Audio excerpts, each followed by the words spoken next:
RJD नेता राबड़ी देवी से ED की पूछताछ पर आरजेडी नेता तेजस्वी यादव ने कहा कि जब दिल्ली का चुनाव खत्म हुआ तब हमने कहा था कि अब भाजपा की ए टू जेड जो भी टीमें हैं या आईटी सेल है उनका काम केवल बिहार में, ऐसे कोई फर्क नहीं पड़ने वाला। हम कानूनी व्यवस्था का पालन करने वाले लोग हैं, जो बुलाता है हम जाते हैं।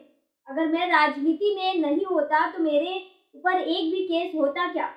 राजनीति प्रतिशोध के कारण मुकदमा कराया जा रहा है, इससे हमें कोई फर्क नहीं पड़ने वाला। दिल्ली का चुनाव खत्म हुआ, उसके बाद भी आप सब लोगों ने ये सवाल पूछा था। हमने क्या बोला? अब बीजेपी की A B C D E F A to Z जो भी टीमें हैं या जो बीजेपी के आईटी सेल हैं, अब केवल उनका काम बिहार में ही है। हम लोगों को कोई फर्क पड़ने वाला थोड़ी है।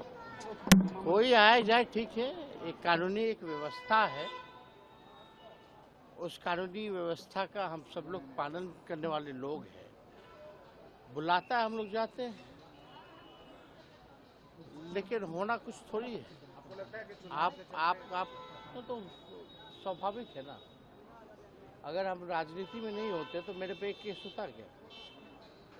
कोई मुकदमा नहीं होता।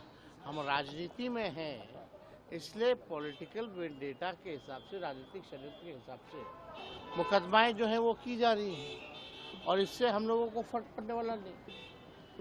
ये तो एक बार आप लोगों की तो गिनती भी भूल गए होंगे कि कितना बार हमको, कितने बार लालू जी को, कितने बार मेरी माँ को ईडी और सीबीआई ने बुलाया होगा या इनकम टैक्स ने बुलाया होगा। किसी को याद भी है?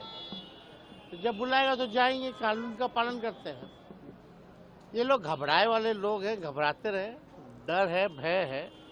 अब जिसका डर है, भय है, लेकिन ये कुछ भी करे, जितना ये लोग संवैधानिक संस्थाओं का दुरुपयोग करेंगे या कितना भी हम लोगों को उनके सोच के हिसाब से ये तंग करने का प्रयास करेंगे, उतना ही हम मजबूत होंगे और उतनी ही मजबूती के साथ इस बार बिहार में सरकार बनाएंगे।